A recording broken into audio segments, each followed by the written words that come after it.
We are here with Beezy and Mia with the Nitpicking Nerds. Say hi, everyone. I'm Mia, and I have a Dark Magician Girl deck. I'm Beezy. I've never touched a Yu-Gi-Oh card in my life, but it's card ranking time. It's gonna be rough. It's gonna be rough, but I'm confident. On the plus side, my parents still call Magic Yu-Gi-Oh. Today, Beezy and I are playing for the Dual Disc from 1996. If you have a 1996 dual disc, let me know in the comments.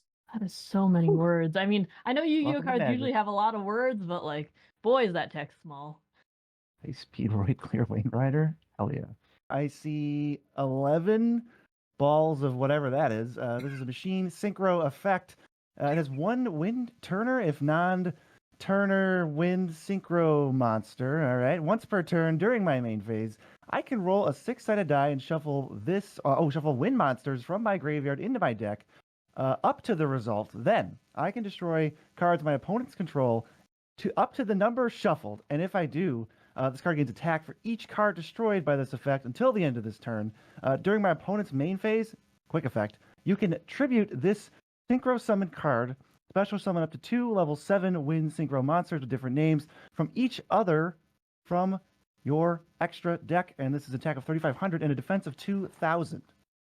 This would have a lot of setup because of the synchro summon, because you need multiple creatures to be on the field to begin with. That's what I was thinking. If I remember correctly, you need to normal summon. I mean, 2 level 7 wind synchro monsters. I do want to let you know that those aren't balls on the top, those are levels. And in order to synchro summon, you need at least one tuner in most cases, and at least one non-tuner to make them. Because they tune into making a synchro, it's like music related.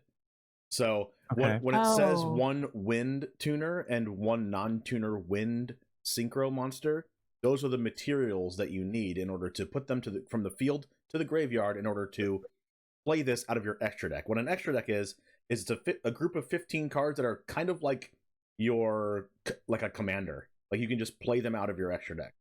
Oh. Okay, well, I'm going to say, since I have way less experience, I'm going to go and say this card's sick. This card's good or very good. James, I'm just curious, do we still need polymorph to bring things together, or was that like kind of phased out a long time ago? Phased out, and I think you might be thinking about polymerization. Polymerization makes fusion monsters. That makes fusion monsters. This is a synchro monster, so all you have to do is put the monsters from your field to the graveyard with levels that equal what the level of the synchro monster has, at least one tuner and at least one non-tuner. Put those in the graveyard, and then you get to play this out of your command zone. This is obviously good. I don't know how you're taking so long to think about this. I think this is pretty medium. I want to say that like archetype cards like this, like high Speedroids. Speedroid is an archetype of cards, which is a grouping of cards, kind of like your creature type decks. They're printed to work with each other. Some archetypes are worse than others. It turns out that the Speedroid archetype is a very medium archetype. It can do things that are really, really powerful, but sometimes they take a little bit too many cards to set up. They're less efficient than other archetype decks, other like creature type decks. So this is a really, really, really broken effect. But since Speedroids as a deck is not that good, this card is really good if you built a Speedroid deck. But the Speedroid deck in general is not that good. So this card is medium. I'm still feeling confident. I'm going to win overall. Okay. It's not called a comeback for no reason. Yeah, you got to start just being bad. Yeah. That's 1 point Mia, 0 points Beezy. Herald of Orange Light, a light monster with level 2. It's a fairy tuner. You can send this card and one other fairy type monster from your hand to the graveyard to negate the activation of an effect monster your opponent controls and destroy it. You can activate this during either player's turn with attack points of 300 and defense points of 500. You just idle. Yeah, this looks like an ambitious design. I can just tell you right now when I think of this card. Pardon my French, but this card is garbage. Some of us take longer to process the Yu-Gi-Oh cards. Yeah, because what? Versus just knowing immediately. And get wrong? And be wrong? You have nothing to lose, Beezy. You've never seen Yu-Gi-Oh cards in your life. Mia has like a sliver of reputation for this, I do not have a sliver of reputation. Well, you know what Yu-Gi-Oh is. I would like to think for a second. I think this is pretty good. I think that there are ways to get things back from graveyards, if I remember correctly. and that there like are pretty good effects stapled onto monsters. So and I do know that it's a little bit tougher to activate things on other people's turns in Yu-Gi-Oh that aren't set ups like trap cards. So I think this would be pretty good. I'm going to give it as low of a grade as your grading system allows. That's unplayable garbage, for what it's worth. Sure, let's do that. This doesn't look like anything to me. You're going second, and you have this in your hand. You can discard this and any other fairy from your hand and basically stop their play. And what's so important about this card is that it destroys. So a lot of cards like Effect Veiler and Infinite Impermanence, which I don't expect you to know what those cards are, but they basically do the same thing as this, except they don't have a discard another fairy, but they don't destroy the monster. Since this destroys the monster, it can really, really hinder your opponent's opening plays, and a lot of the time just stop their turn entirely. James, quick question. I have heard that since there are turn 1 decks to win, there are decks that rely on going on turn 2 to negate that. Is this part of that deck? Decks that are basically called blind second decks in Yu-Gi-Oh, where you don't want to go first. Yeah.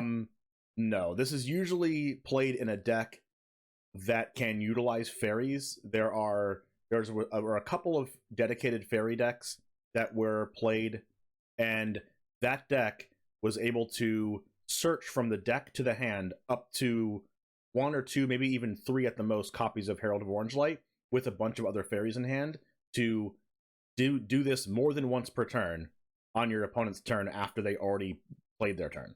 Wow. Eva was the card that says when it got sent to the graveyard, you can banish itself and another fairy from your graveyard to search a light fairy that was like level 2 or lower, and that was the catalyst to be able to search Herald of Orange Light, to like demonic tutor it to your hand. Yeah. Okay. All right. That's cool. I'm learning. I was like, this is just a Tails End. Of course it's great. Yeah, of course. It's a Tails End. Well, a Tails End. For free. It's like a Tails End if Tails End stopped the activated or triggered ability. It still can stop an activated or triggered ability, but what if it said stop the activated or triggered ability and destroy the card? That'd be sick. Then she would be having a field day. And I already played Tails End. And that's what Herald of Orange Light does. Yeah, that's sick. All right, I'm going to show you a fusion. Ooh. Okay. All right, we got ABC Dragon Buster. I like that name. It's Machine Fusion Effect. A, Assault Core. B, Buster Drake. And C, Crushed Wyvern. I think that's what you need to summon this. Is that Yeah, just right? keep reading. Okay, and then must first be in special summoned from your extra deck by banishing the above cards you control. Oh, yeah. Turns out reading the card explains the card, and or from your graveyard. You do not use polymerization. Once per turn, you can discard a card, then target one card on the field, banish it. During your opponent's turn, you can tribute this card, then target 3 of your banished Light Machine Union monsters with different names, special summon them. It's got 3,000 attack and 2,800 defense, but I don't know how much those numbers matter. Let's, so I need, this seems like really hard to summon. Also, I must mention that when it says quick effect, it means instant speed. And also, by default, Yu-Gi-Oh cards are at sorcery speed. They can only be used at instant speed if it's noted otherwise, unlike like the opposite for Magic. Got it. Tribute. What is tributing this card? Tributing is sacrificing. Okay, so I could sack this and then bring a bunch of dudes in play. Yeah, unlike in Magic, where if something's exiled, it usually always stays exiled, unless you have like some crazy Eldrazi card that brings cards back.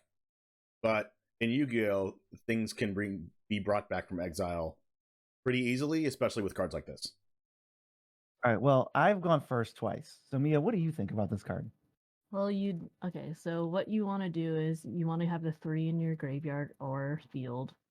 You're going to you're going to banish them so exile them to bring this out. You can banish stuff on the field, and then during their turn, if they like attack it or something, you can sack it, then bring things back. James, I know you can attack monsters directly in Yu-Gi-Oh! What happens if the monster isn't there to attack? If the monster is not there to attack, you can attack the opponent's life points. If there are monsters on your opponent's side of the field, you cannot attack their opponent's life points. You have to go through their monsters. So if they try to attack this, I can go, okay, let me just tribute it and get my 3 dudes back. Is that how that works? Yep, and then they have to attack through the 3 dudes to get to your life. Oh, okay. I think this is good. I know we just had one that was good, but this does seem pretty good. I think then again, if I'm behind here and I got to catch up on points, it doesn't do me any good to have the same answer as you. I'm gonna say are we against this each ended other? up being. Yeah, we're against each other. This is. I never said we were. He started it and just started losing immediately. I only assumed this was a competition, and I will now win this competition. I want to say it's medium plus, but medium. You know. This card was meta-defining and broken. Because you could bring back the 3 other ones, and then you could just bring back, like, if you have another copy of this in your extra deck, couldn't you bring back the 3 to begin with, and then bring those back, attack through them, and then just bring this back on your next turn? I don't know how extra copies work or how many you can have in your extra deck. But you can have up to 3 of them in your extra deck, and that's exactly what people did. You'd bring them all back, they would have to run them all over, and then you just summon another one because they're all in your graveyard again. And also, what's even better about it is that the A Assault Core, B Buster Drake, and C Crush Wyvern also had card effects when they go to the graveyard. Oh. So you just wanted to do all this stuff. Yes. So when they go to the graveyard, C Crush Wyvern says you can summon an A, B, or C from your hand. B Buster Drake says you can Demonic Tutor for A, B, or C. And then when A Assault Core goes to the graveyard, you get to return an A, B, or C from your graveyard back to your hand. Yeah, that's really strong. Yeah, very strong. So it was format defining. It was in a format called Invasion Vengeance, and it was by far the best deck in the format.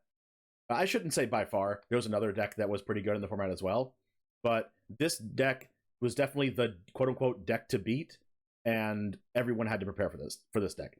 Right now, in current Yu-Gi-Oh, it's not good. It is fringe playable.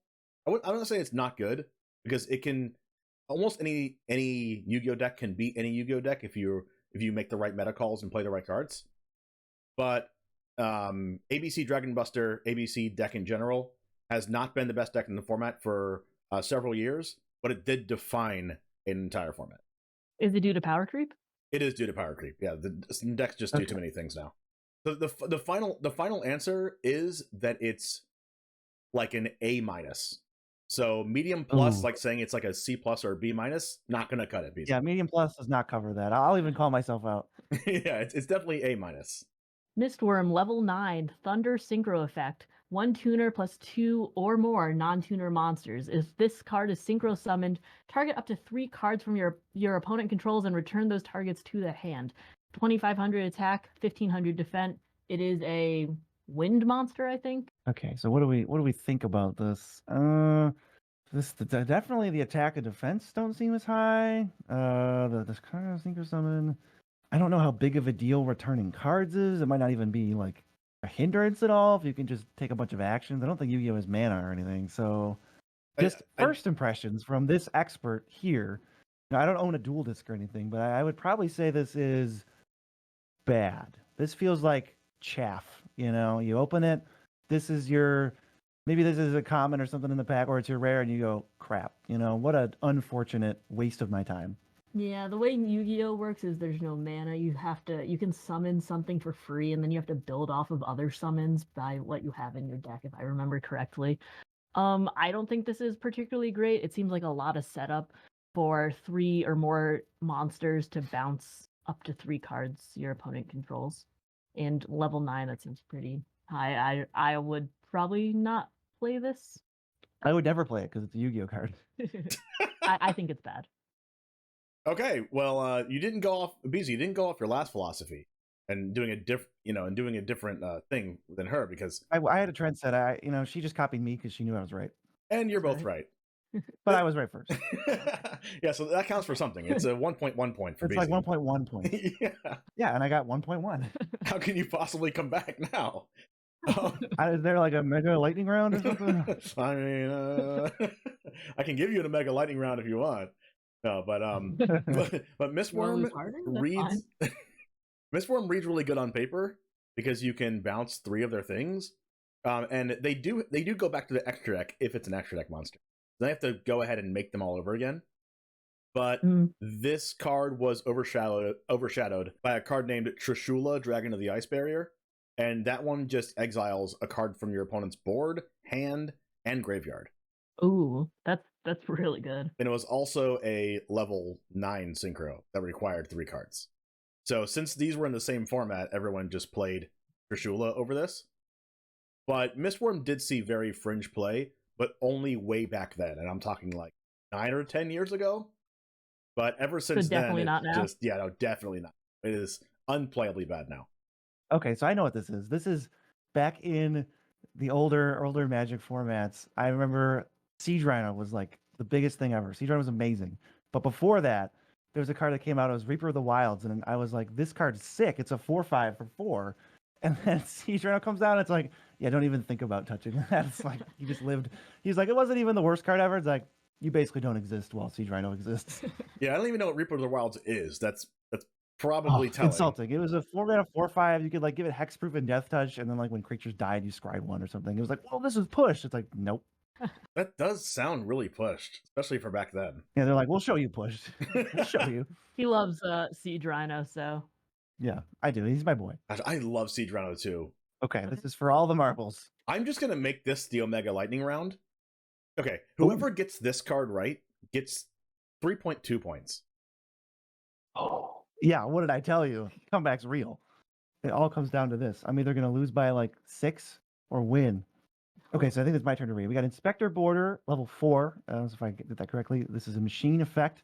Cannot be normal or special summoned if you control a monster. Neither player can activate monster effects unless the number of monster effects that player has previously activated that turn is less than the number of monster card types currently on the field. Ritual, Fusion, Synchro, XYZ, Pendulum, and Link. If an effect's activation was negated, it still counts toward the total for that turn. Only count effects that were activated while this monster was face up on the field.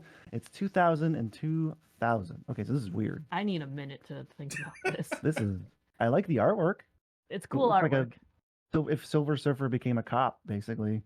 Let's see. Can't be normal or special summon if you control a monster. That already feels like a huge downside.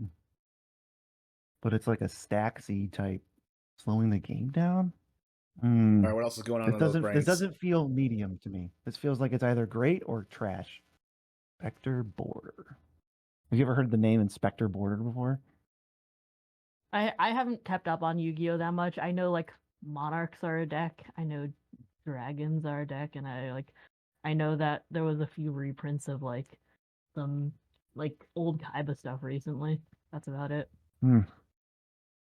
But like, let me think. Like, this is the Omega Lightning round because this card is one of the most confusing texts in all of Yu-Gi-Oh. yeah, that's why I have to like. Your brain cells really have to mash together for this. So I can, if I have, all right. So I can't. All right, wait. You can ask unlimited questions. By the way, you can just ask. Okay. Totally. You go first. I'm just gonna try to walk through what this might look like. All right. So if there's 3 monster types on the field, let's just say Ritual, Fusion, Synchro, whatever. I can activate my first monster effect. I can activate my second one. I can activate my third one, but I can't go up to 4, 5, 6. Correct. Okay.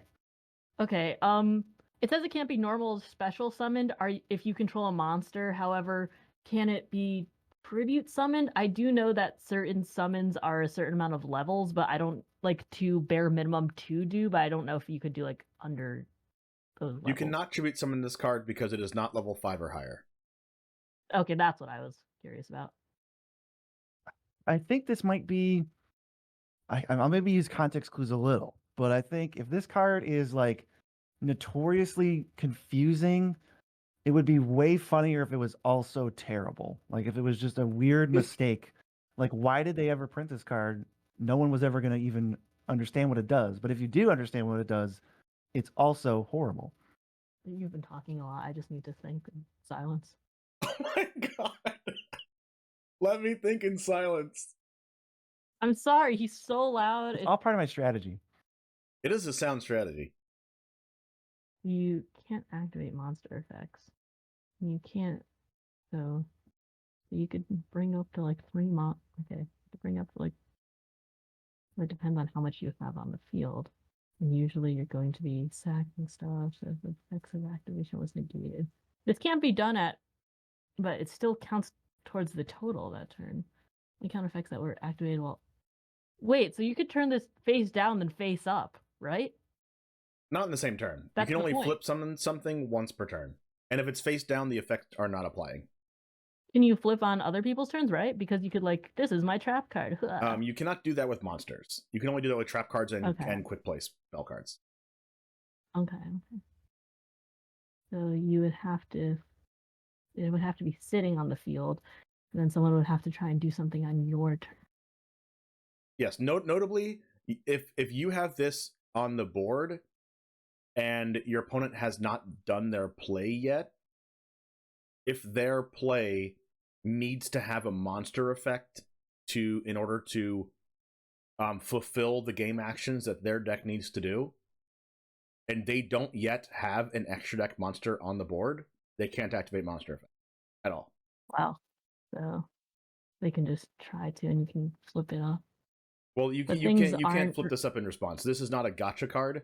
This is your opponent will normal summon this card and, have their stun deck and pass the turn, basically. And you have to try to beat this card, basically. So it's, annoying. I'll say, this seems, very fringe. I'll say, medium, because it seems good in a certain deck, but it seems pretty bad in most places, because I've never even heard of a stun deck, so... Me neither. Actually, this doesn't seem good, I think. I think this is pretty bad. All right, we're going to go with you, Beezy. Oh, I think it's... man, I almost want to change my answer, because I was thinking it was terrible, but if you don't have any things out, and it's tough to play things, maybe this card is... Maybe I was on the right track. Maybe it's hilariously confusing and also one of the best Yu-Gi-Oh cards ever made. That would be pretty funny. So you know what? I think I will completely 180 switch. I will say that this card is busted and it's not fair and it's banned in something. We're going to have to give the Omega Fast Lightning round to Mia. Oh, never switch. Crushing. Never switch. Never switch. It's okay. If you did the same answer as Mia, you'd be behind anyway and still lose. Yeah, Mia took the coward's choice and went with my original answer so that she was going to win, forcing me to switch to... Why would I force you to switch? It was a bullying tactic. How else was he going to win? Yeah, exactly. He wasn't going to. I'm 5 for 5. I don't own a dual disc, which is why I can't win. Mia, you are the only person that has ever been 5 for 5. This is probably the proudest moment of your life. Yeah? Yeah. You did the best you could ever do, and I probably tied for the worst you could ever do. Is Beezy at the worst he could ever do? You got 1 right. You have 1.1 points. I got 1. That's the worst that anyone's ever done. Bummer. High highs and low lows over here in the NitpickingNerds studio. Thanks for watching. If you liked the video, give it a like right about here. I'm about to log on to YouTube with my own account so I can like this video.